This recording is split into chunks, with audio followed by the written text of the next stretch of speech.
Hey guys, welcome to segment 3 of our video series. If you haven't watched the previous 2 videos, this video will not make much sense to you, so I have to encourage you to head on over to tstindustries.com or our YouTube channel and watch the first 2 episodes, or at the very least, part 1. Alright, so in this particular video, we will be showing you how to install our adjustable fender eliminator on the Honda Grom, 2017 second generation Honda Grom, in conjunction with our undertail. Part 1 went over just the undertail installation. Part 2 was the standard fender eliminators that we have that go together with that kit, and now we're finally getting to our adjustable kit. The basic kit features a hinged connection that mounts to the underside of this assembly, and it's made of nice CNC machined aluminum components, black anodized, our logo cut in really nicely, all stainless steel hardware. It's a really nice, durable fender eliminator that gives you the ability to move your plate around a little bit, and it also will enable you to mount in the rearmost location here or more deep under the tail. And as an added bonus, we also have an extension kit that you could buy, and it'll give you another knuckle of adjustability. All right, so here's the difference. You'll have a little bit of a longer throw here and 2 axes about which you could rotate all the components. Now, you are mounting into a plastic surface. A lot of guys will want to use thread lock, like Loctite, Permatex, that kind of stuff. Now you have to be careful. If you are using that kind of Loctite thread locking compound, you will have to make sure that you don't spill any of it outside of these components and onto the plastic surface, because that surface will be degraded. If you're looking for a thread locking compound that works with plastics, it's called Vibratite VC3. If you don't want to do any of that, just skip the thread locking and just tighten your stuff real good, and it most likely won't vibrate loose on you. I will be using the Vibratite. You guys can choose whatever you want. I just wanted to give you guys a warning that if you use standard thread locking compounds, there is a chance if it comes in contact with the plastic surface, it will degrade it. So anyway, let's have some fun. Let's put this thing on. I'll show you a couple different variations of it. Let's get onto the bike. All right, so we're back on the bike now. The bike has been left in the configuration it was in after we finished part 1. Minor detail, took the seat off. All right, so we will now need to remove 2 of the screws to make room for the hardware that will attach our license plate bracket. I will show you 2 configurations. First one will be in the rearmost holes. I'm going to use a 4mm Allen from the bottom and a 10mm socket from the top, and I will get my screws out.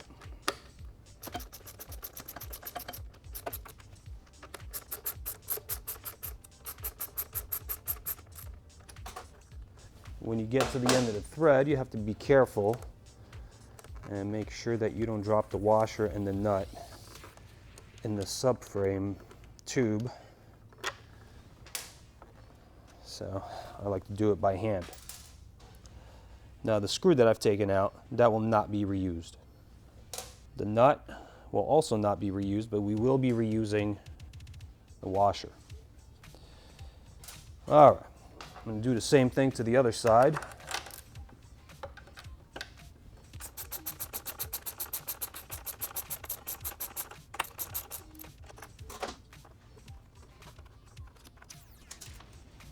All right, so I have retained the 2 washers. I'm going to put them back in place. There's enough of a lip on that tube, subframe tube, to retain the washers in place. So for our hardware selection here for this step, we are presented with 3 different sizes of button head screws. We will be picking the medium ones. They are M6 thread by 16mm long. I'm going to apply a little bit of Vibratite to the threads. Doesn't really need a hell of a lot. gonna dab on just a little bit. All right, so let's take these screws and drop them through the washer and subframe that we placed on the subframe in the last step.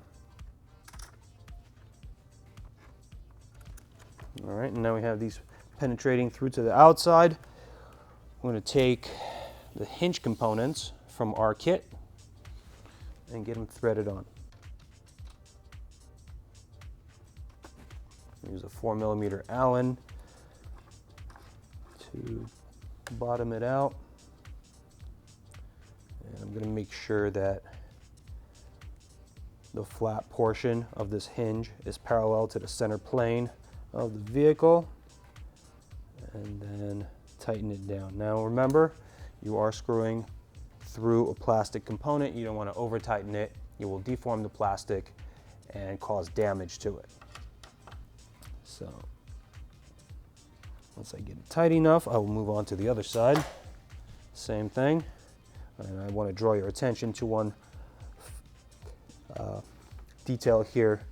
I usually set these with the swooping geometry towards the back. You can do it either way. This just gives it a little bit more adjustability in this area. So that's why I choose to set it with the swooping portion towards the back. I'm going to set this one parallel to this one. That way we have nice, smooth hinge action, and tighten it down. All right, so now we'll focus on fastening these two L brackets onto these components. And for this particular install, we need to orient them this way. So this hole will interface with a little shoulder flange on the inside of this hinge, and that it'll center it. And then we will use smallest button head screws along with the washers to fasten those components together.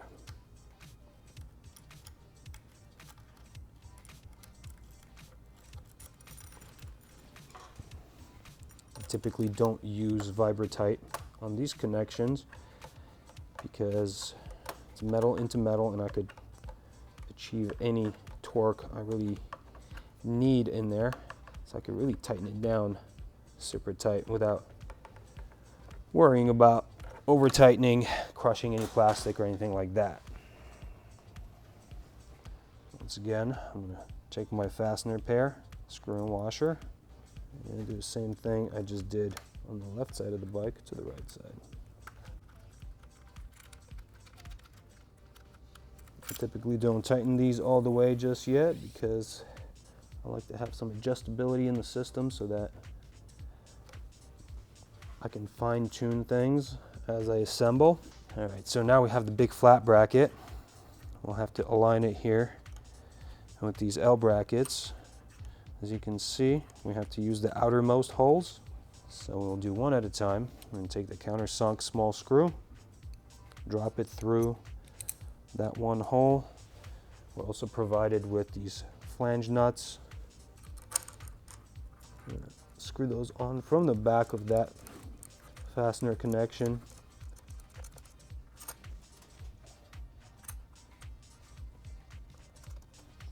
To complete the step, I'm going to be using a 3mm Allen and an 8mm box wrench from behind.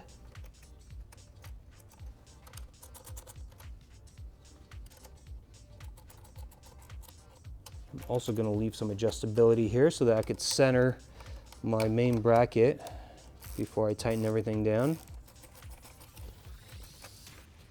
All right, now I'm just going to center it on the bike and take it to full tightness. All right, so now using a 4mm Allen, you can unlock the hinges and adjust your angle. I typically like to do that after I've mounted my license plate to the bike so that I could tell exactly what the license plate is going to look like.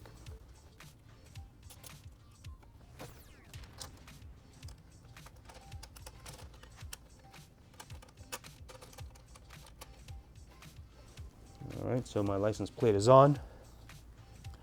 We are able to go from here to here. This is not very practical. In the travel of the suspension, you are likely to hit the plate, although that's probably past bottom out.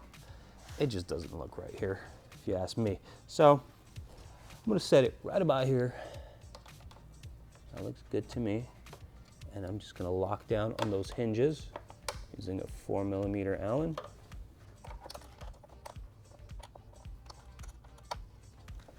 All right, and that's pretty much it. If you're running a license plate light, at this point, you would connect your license plate light. I went through the license plate light installation procedure in episode 2, so if you guys want to reference that, it's out there for you. If you are going to be using the extension kit, it's pretty straightforward. Just fits the same way as the L bracket engaging into the hinge. It just has one more hinge point, so it's self-explanatory there, and it'll give you a little bit more adjustability here. Now I'm just going to go ahead and rip this setup down and return the bike to how we finished episode 1, and then we'll go through the same installation of this component system on the forward motor holes.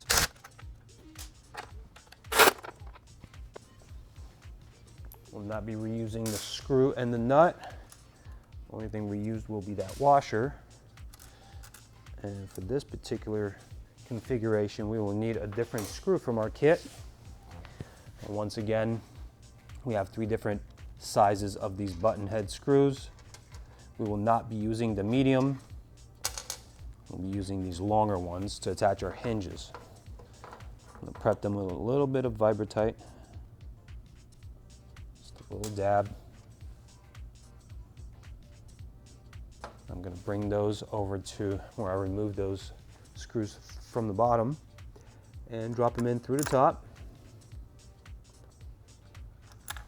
And now we have these guys in proper position to get our hinges on. This is the same procedure that I showed you with the rearmost location. But here, we will make them swoop down. In the rear here, they were swooping up. Here we're going to reverse that. So once again, it's important to keep them parallel to the center plane of the vehicle as you tighten down. And you don't want to over tighten them because you will crush the plastic, deform it, and cause permanent damage. Repeat on the other side.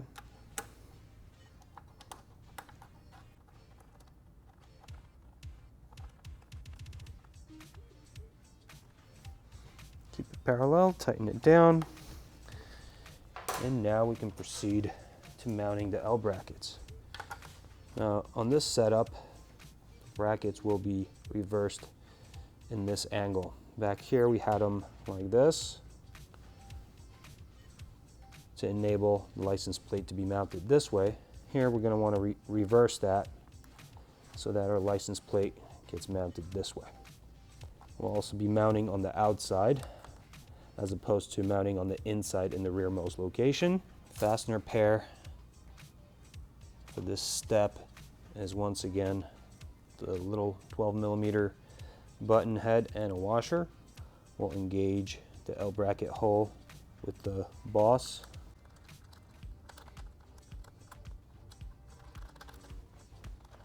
And use a 4mm Allen on this connection. I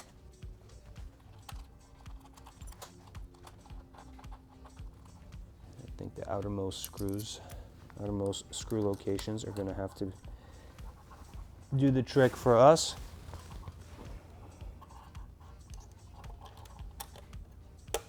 It's sort of a tight fit,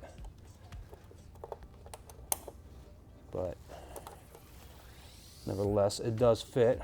Once we get the nuts on there, it'll be all good.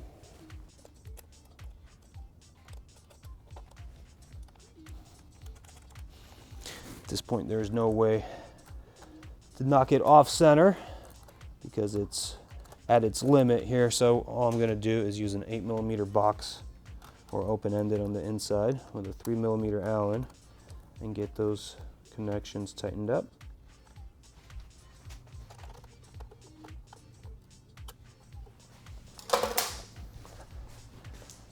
All right, once again, I am going to mount my license plate to adjust my angle. Otherwise, I wouldn't know what it looks like. For this particular configuration, I don't typically mount the license plate from its top holes because it produces a large gap here, but if that is what you like, you can certainly do so. What I'm gonna do is mount it in this configuration for a very sleek look. I'm gonna use the lower holes.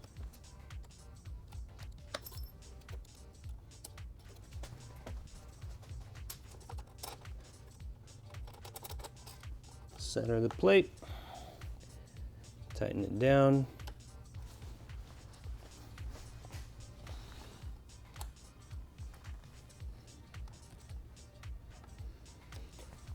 And now I'm going to adjust my angle. Once I'm comfortable with my angle, I'm going to use a 4mm Allen on the hinge points to lock those down.